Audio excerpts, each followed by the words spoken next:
Ethic on the part of manager. तो कौन कौन से इम्पोर्टेंट स्ट्रॉन्ग फैक्टर्स हैं जो कि एक मैनेजर को एथिक वे में काम करना चाहिए, वही चीज़ हम लोग डिस्कस कर रहे थे। ऑलरेडी मैंने प्रीवियस वीडियो में डिस्कस कराया था अथॉरिटी एंड रिस्पॉन्सिबिलिटी के बारे में। थोड़ा हम वापस रिवीजन कर लेते हैं।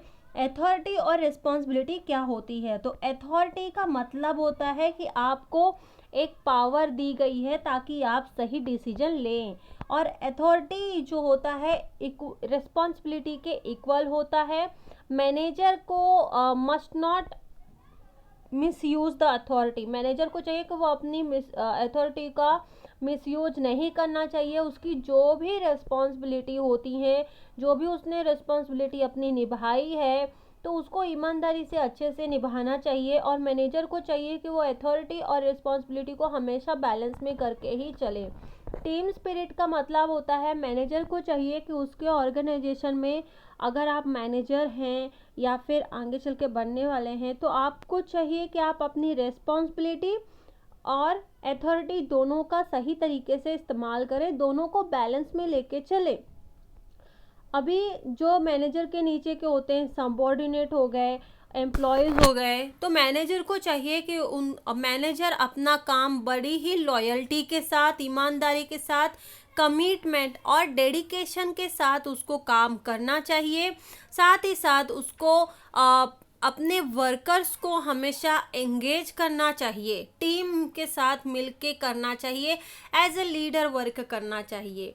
इक्विटी, इक्विटी का मतलब ये नहीं होता, इक्वलिटी आप नहीं कह सकते कि इक्विटी का मतलब इक्वलिटी है, ठीक है, क्योंकि इक्विटी का मतलब क्या है? तो मैनेजर को चाहिए कि प्रिंसिपल ऑफ इक्विटी, मतलब इक्विटी के सिद्धांतों को लेके चले, उसको फॉलो करे। इक्विटी का मतलब होता है कि सही और अच्छे से ट्रीटमेंट करना डिपेंडिंग अपॉन द सर्कमस्टेंसेज। जो एम्प्लॉयज़ हैं, जो सबॉर्डिनेट हैं, जो भी नीचे मैनेजर के अंडर काम करते हैं, तो मैनेजर को चाहिए कि सबसे अच्छे से व्यवहार करना है और सबसे अच्छा ट्रीटमेंट करना है, सही तरीके का, अखड़ू बनना नहीं है। कई लोग अखड़ू बन जाते हैं, और तो इस तरीके का नहीं, अच्छे से फेयर और अच्छा ट्रीटमेंट करना है depending upon the circumstances. Partiality, manager के काम में कोई भी पार्शलिटी का परफॉर्मेंस दिखना नहीं चाहिए, ठीक है, प्रमोशन का एक्सेट्रा, ये सारी चीज़ें manager should have be avoid, है ना। मैनेजर को चाहिए कि ये सारी चीज़ें वो अवॉइड करे। कौन सी चीज़ें अवॉइड करनी है मैनेजर को? पहला तो पार्शलिटी टाइप का, ट्रांसफ़र करना या फिर प्रमोशन, इन सारी चीज़ों को थोड़ा उसको अवॉइड करना चाहिए। देखा जाए तो मैनेजर को चाहिए कि वो हमेशा जस्टिस, दयालु और हमेशा न्याय का, न्याय की भावना होनी चाहिए। जब भी वो कोई काम करता है, तो जब भी वो डीलिंग करेगा, तो उसके सबॉर्डिनेट्स के साथ दयालु और जस्टिस की भावना हो चाहिए। ये नहीं कि आप भाई कर कोई और आए और आप किसी और को अच्छा दे रहे हैं, तो ये नहीं। आपको, आपके अंदर जस्टिस हो, सही तरीके से न्याय करने आपको आना चाहिए, ठीक है। Ethical personal policy, manager must adopt ethical personal policy practices with reference to. Manager जो होता है वो एथिकल पर्सनल प्रैक्टिसेस या पॉलिसी एडॉप्ट करता है, अपनाता है अपने लाइफ में। जैसे कि recruitment and selection of the employee को अगर ऑर्गेनाइजेशन में हमको रखना है, हमको बिना एम्प्लॉय के तो भाई काम होगा नहीं, बिजनेस रन करेगा नहीं, तो एम्प्लॉय तो चाहिए। तो वैकेंसी निकालना, फिर उन एम्प्लॉयज़ का सिलेक्शन करना, ट्रेनिंग देना उन एम्प्लॉय को, placement of employ, right job to right person.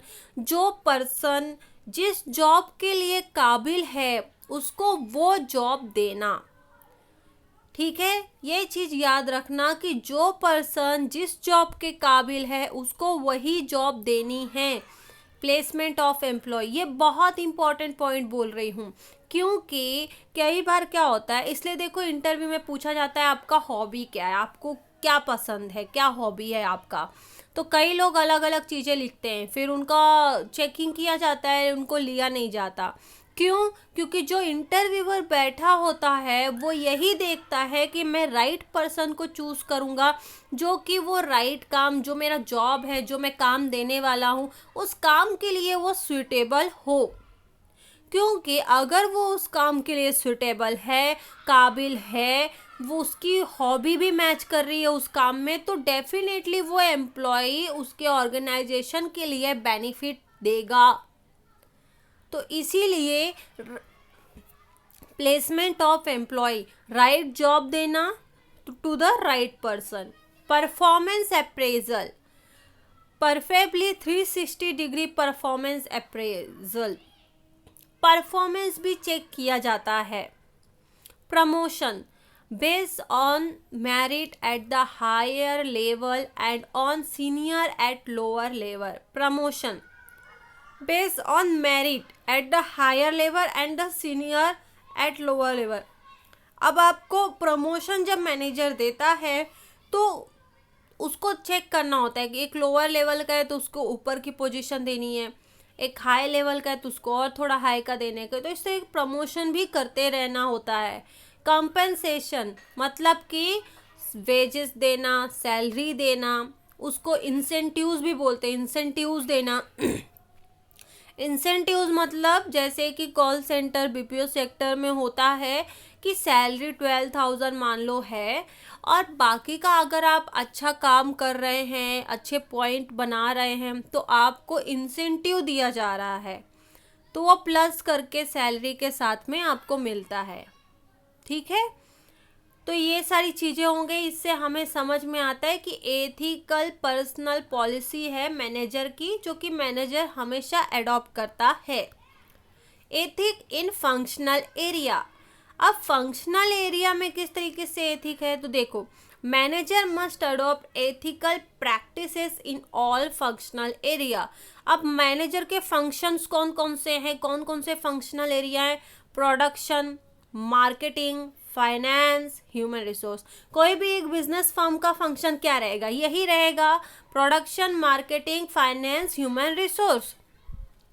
तो मैनेजर इन ये जो फंक्शंस हैं, इन सभी फंक्शंस में मैनेजर अपने एथिक को इम्प्लीमेंट कर देता है, अपने लाइफ में उसको इम्प्लीमेंट करता है, ठीक है, अमल में ले आता है। जैसे कि प्रोडक्शन में क्या होता है? Focus on quality of product and reduction in cost. देखो, कोई भी ऑर्गेनाइजेशन हो, उसके कंपनी में क्या प्रोडक्शन हो रहा है, कौन से गुड्स का प्रोडक्शन हो रहा है या फिर कौन से सर्विस का प्रोडक्शन हो रहा है।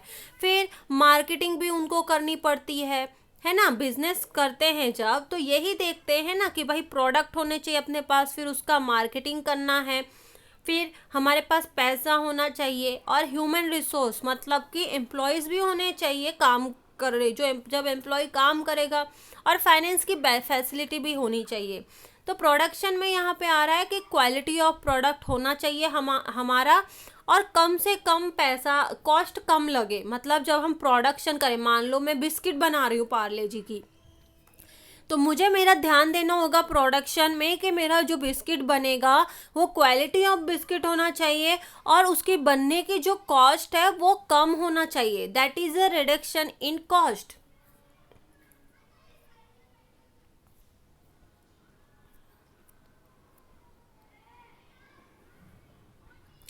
दूसरा है मार्केटिंग, प्रॉपर प्रोडक्ट डिज़ाइन। अब मार्केटिंग में क्या है कि आपका जो प्रोडक्ट है उसको अच्छे से डिज़ाइन करना है, प्राइस सही तरीके से डिसाइड करना है कि हाँ, ये जो बिस्किट है इसके प्राइस मार्केट में इतनी होनी चाहिए, 5 रुपये होनी चाहिए। एथिकल प्रमोशन, एथिक वे में हमको प्रमोशन करना है और प्रॉपर डिस्ट्रीब्यूशन करना है। जितने भी किराने की शॉप है, जितने भी लोग रखते हैं, उन सभी को मुझे बिस्किट मतलब डिस्ट्रीब्यूट करना होगा। कभी कभी तो क्रेडिट में ही ऐसे ही देना होगा कि ताकि आप चेक कर लो, कस्टमर को हो सकता है पसंद आए। तो स्टार्टिंग में ये सारी चीज़ें करनी पड़ती हैं, ठीक है। तो प्रॉपर प्रोडक्ट डिज़ाइन करना है, प्राइस सही रखना है। क्या होता है कभी कभी गड़बड़ी हो जाती है आपके प्राइस की वजह से, तो ध्यान देना है। और इससे पहले मार्केटिंग करने से पहले आप थोड़ा सर्च कर लेना मार्केट में कि बाकी बिस्किट इसकी कितनी कीमत है। मतलब कोई भी प्रोडक्ट आप जब बिजनेस करोगे तो आपको पता चलेगा, कोई भी प्रोडक्ट हो पहले मार्केट में पता कर लो उसका प्राइस क्या है, एंड देन अपना प्राइस सही तरीके से लेकर आओ।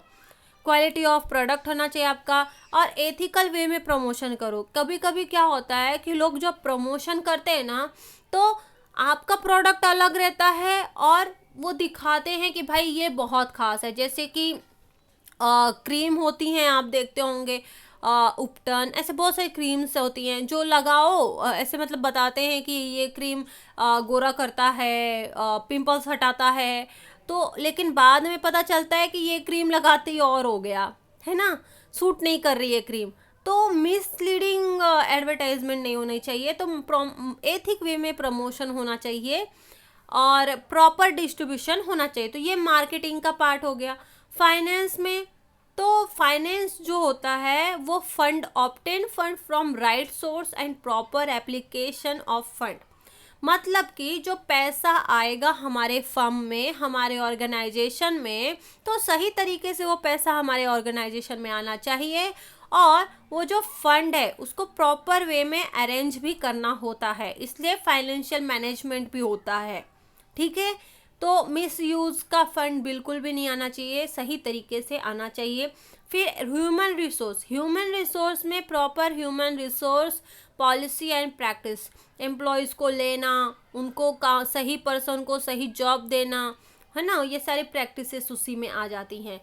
ह्यूमन रिसोर्स में एचआर होता है, जो एम्प्लॉयज़ को, एचआर का काम रहता है कि वो एम्प्लॉयज़ फर्म में लेकर आए, कंपनीज में लेकर आए, तो ये वो काम करता है। चलिए अब 6 पॉइंट में आते हैं जिसे प्रोफेशनलिज्म कहते हैं। मैनेजर को चाहिए, अभी देखो ये भी फैक्टर होता है जो मैनेजर हमेशा अडॉप्ट करता है। Manager must work as a professional. Manager जब भी काम करेगा वो ऐसे काम करेगा कि वो बहुत प्रोफेशनल है।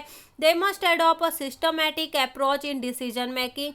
मैनेजर जब भी कोई काम करता है, जब भी कुछ अडॉप्ट करता है, तो वो सिस्टमेटिक होता है। ठीक है, डिसीजन लेने में वो हमेशा सिस्टमेटिक चलता है। In managing the organisation, in fact decision making is the essence of management. Decision making कहाँ से आता है? मैनेजमेंट के एसेंस से। हाँ, जहाँ से मैनेजमेंट आता है वहाँ से ही डिसीजन मेकिंग आता है। To make professional decision manager must. अच्छा डिसीजन लेने के लिए, प्रोफेशनल वे में डिसीजन लेने के लिए मैनेजर को चाहिए कि कलेक्ट और ऑब्टेन द राइट डाटा। जो भी डाटा आपके पास आ रहा है, आप ले रहे हो, कलेक्ट कर रहे हो, वो सही तरीके का होना चाहिए। Analyse the data properly. जो भी डाटा आपको आ रहा है, दे रहे हैं फाइल वगैरह, तो वो डाटा प्रॉपर एनालाइज करना चाहिए। ये नहीं कि फाइल ऐसे देखा, पेज पलटाए और साइन कर दी, ऐसा नहीं। एनालाइज करना होगा डाटा को। And take right decision in the interest of the organisation. और सही डिसीजन लेना होगा, ताकि ऐसा डिसीजन लेना होगा जो ऑर्गेनाइजेशन के लिए हेल्पफुल हो। तो ये 6 पॉइंट थे। अभी 7 पॉइंट है रिस्पेक्टफुलनेस। रिस्पेक्टफुलनेस इसका मतलब क्या हुआ? ये लास्ट पॉइंट है हमारा। Manager need to display grace under pressure.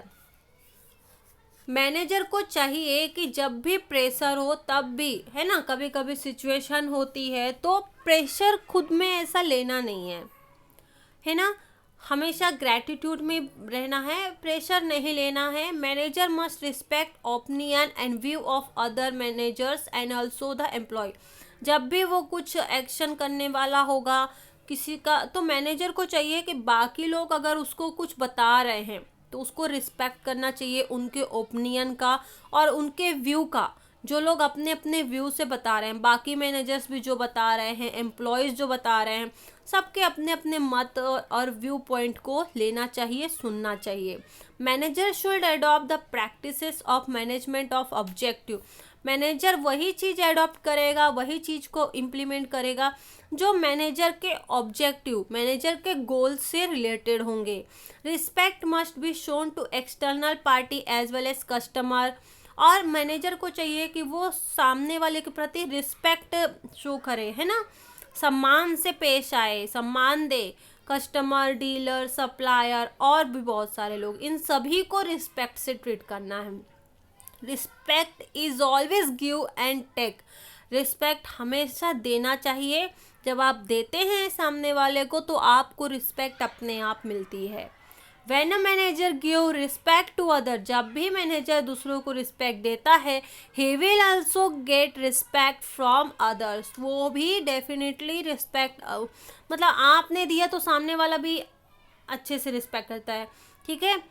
और thus it become a win win situation, तो ये एक विन विन सिचुएशन बन जाती है। तो हमने जो सीखा, तो हमने क्या सीखा कि कुछ फैक्टर्स हैं जो इन्फ्लुएंस होते हैं, प्रभावित करते हैं स्ट्रॉन्ग काम करने के लिए, एथिक वे में काम करने के लिए मैनेजर को। तो कौन कौन से ऐसे फैक्टर थे, तो ये जो 7 फैक्टर मैंने बताए, पहला था authority and responsibility, team spirit, equity, ethical personal policy, ethical in functional areas, professionalism, respectfulness. I hope कि आपको पसंद आया होगा। Thank you so much for watching this video.